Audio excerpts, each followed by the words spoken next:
Hey everybody, welcome back to Lettermen Row. It is a practice report. Get this. The Ohio State beat is actually going to get to go to a practice in the Horseshoe tomorrow, if you can believe that. Until then, we had an update today with both Ryan Day and Justin Fields chatting with the media. That's Tim May and Spencer Holbrook joining me right here as Letterman. It's like Christmas, Tim. We're doing this right after the press conference. I'm like, we've tried really hard, you and I and Spencer and Berm. We've all been hoping for more access. We know that times are really tough, but before even getting into what Coach Day and Justin Fields talked about, I'm so excited that we have a present to unwrap tomorrow in the Horseshoe. Yeah, I don't know if it's like Christmas more like Thanksgiving, where you have a big turkey you get to go enjoy. You know what I'm saying? It is practice, but as I've told you a million times, you learn as much from practice sometimes as you do from a game if you're paying attention, et cetera. But the main thing is we're going to get to see some type of football action in the stadium, and that's cool. And number two, we're going to get to see for ourselves, who's kind of lining up at safety for the Buckeyes, and who's winning those corner battles going into the first real day of full contact karate, so to speak, and of course that offensive line, who's going in first, Nicholas Petit-Frere or Paris Johnson or DeJuan Jones, or is DeJuan Jones practicing a lot at guard? All those things pique your interest. Yeah, I would imagine that we're going to see a ton of stuff that we don't expect from the starting lineup tomorrow. As you said, we already know that Pete Warner is going to be at that will spot, and Justin Hilliard and Baron Browning on the opposite side, and maybe DeJuan Jones would be out there, but he's probably not ahead of Harry Miller and Wyatt Davis at guard. And, it's not like we've been living completely in the dark, but to your point, we get to see that and verify it. And there are some really intriguing backup battles where Spencer, Coach Ryan Day brought this up, where you're going to get through this season. He expects 120 guys may have to play. So the backup battles are arguably more important than maybe some of these starting jobs. Yeah, it's interesting because every time he brings up running back, one of the backups comes up. Marcus is still coming along on that injury. Xavier Johnson is getting reps there. When he talks about other positions, he's always bringing up these backups because they're just so important this year. You don't know when a guy is going to test positive. If that happens, God forbid it does. But it's bound to happen at some point. If it does, they got to make sure that they can rely on these guys. And I think they're realizing that more than I think they even thought they would. I think they now fully get it, how important all 120 are. I think it'll make them learn to not take some of these guys on the practice squad, so to speak, for granted. Yeah, and Tim, you brought this up on the Tim May podcast earlier this week. You asked me about the positions that I wanted to watch. Is that right tackle the one that's most important to you, or is there something else that you will really be, honed in on tomorrow? Well, what was interesting is when we were talking to Justin Fields, he said whoever starts at right tackle. I'm paraphrasing, but he didn't say, when Nicholas Petit-Frere starts at right tackle. That tells me there's a battle going on. You got to look as much as what wasn't said as what was said in some of these things, et cetera. And is Gunnar Hoke still on the team, by the way?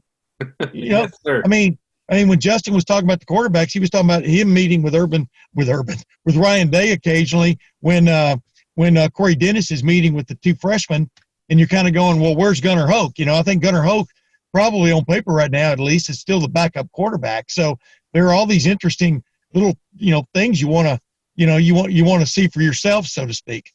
Yeah, and that's certainly one of the most fascinating situations, because if Justin Fields is healthy and testing negative, we all know that he's going to be out there. But the future beyond this year, when Justin Fields does declare for the NFL draft next spring, whoever wins this, whether it's passing Gunnar Hoke for C.J. Stroud or Jack Miller, or if they actually become the number two, that's likely the next starting quarterback for the Buckeyes. I think we're all in agreement there. So I asked Day about that, early on before Justin Fields made the comment that you're alluding to, Tim, and it's like, yeah, because Gunnar Hoke has a year in the system, because he's played in games in the Horseshoe and had previous experience at Kentucky. The way I understand it is the two reps are mostly going to C.J. Stroud and Jack Miller to get them up to speed, and they're kind of trusting in the fact that we hear so much about the mental reps that Gunnar Hoke can handle those, and then maybe as you get closer to game prep for Nebraska, that Gunnar Hoke would maybe pick back up at the number twos. But that's not a guarantee, because who knows? What we saw from day one of C.J. Stroud, that was pretty impressive back in March. Oh yeah, absolutely. And and here's the thing: we know this. Even though, like Ryan Day said, they take that instant, like 15 minutes or less test where they can find out whether they're positive for COVID every day now. And he said it's a blessing to go into that building and know that everybody in that building has passed the test. Which means it's negative. That George Costanza line, negative. Oh no, but negative's good, right? And but yeah, you're right. What's interesting though is this is going to be a year when you're going to see guys play who maybe you didn't think were going to play, because you got to figure some guys are going to contract COVID-19. It's just the odds are saying that, and if it strikes the quarterback room, it's going to be a very interesting situation. Yeah, Spencer, what did you pick up most from Day, and then the value of these Horseshoe practices, maybe what you'll watch as we get in there? I want to know, he said something about, pumping in crowd noise. I don't know how effective that really is when you don't have a crowd there, but they want to simulate every possibility. I think that's an important thing. He kept saying, just so many different variances of so many different things they have to worry about. If a coach, they have contingency plans for everything is what I'm trying to say. And I think that was a huge point he wanted to make clear. They have plans. They're hoping that it doesn't come to that, but they've always got a plan for everything. And it shows the organization that goes into everything they do.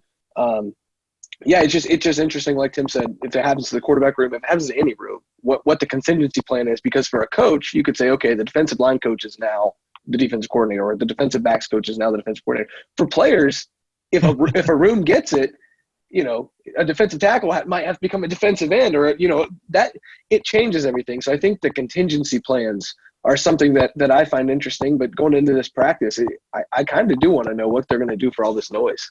There may be a future Justin Fields on this team. We haven't seen that yet, but right now there isn't.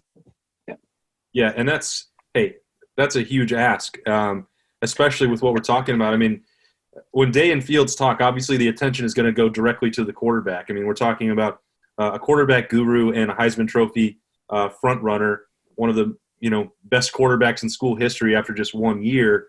Yeah. And it's always tough to manage that. You want Justin Fields to be getting as many reps as possible. You want him fully unleashed if you're Ohio State, but you try to keep your attention on the present as much as possible. But what we're talking about here, whoever emerges between Miller and Stroud, that changes the future of your program down the road. And that's more interesting almost than anything else you'll see. And it's crazy how that works, because you try not to get too ahead of things, but both in the present what you have in Justin Fields, and everyone is talking about how seriously he's taken his preparation. We know what he did in terms of the petition, but he's talking about Tim, those extra meetings with Day, extra time and extra film with Dennis, and living alone and just hanging out with his dog. Like, this guy is fully locked in. There's no real question, as long as he's healthy and available. That's a special potential there. There is a major moment for any athlete, but especially a quarterback, and this is special for quarterbacks only, in my opinion, in sport, is when they go from like running the play to wanting to know why this coach is calling a play in certain situations. What are you trying to attack? What are you trying to set up, et cetera? That's the leap that Justin Fields, who is now very fluent in the Ohio State offense and calling it, now he wants to understand it. It's like you learn French, but then being able to speak in French and think in French. Right. Now he's thinking in French when it comes to the Ohio State offense. And I think that's a huge development for the Ohio State offense.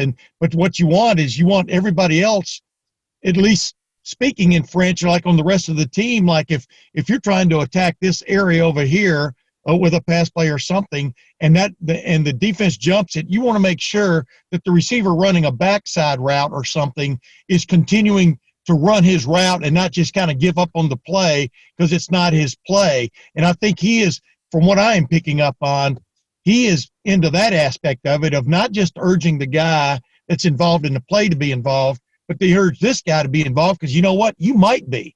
if things break down. And that to me is interesting, and it could really, that's why I asked him about, a lot of people are thinking this could be as prolific an offense as Ohio State has ever fielded. I truly believe that. I think you do too. Yeah. But you still, like he said, you still got to go out and execute it. You've got to have 11 guys kind of thinking the same way on every play, taking every play as a serious backbreaker, play of the season kind of approach. And that's what is different about him as much as anything else, as much as his diet and as much as his being a leader on the team.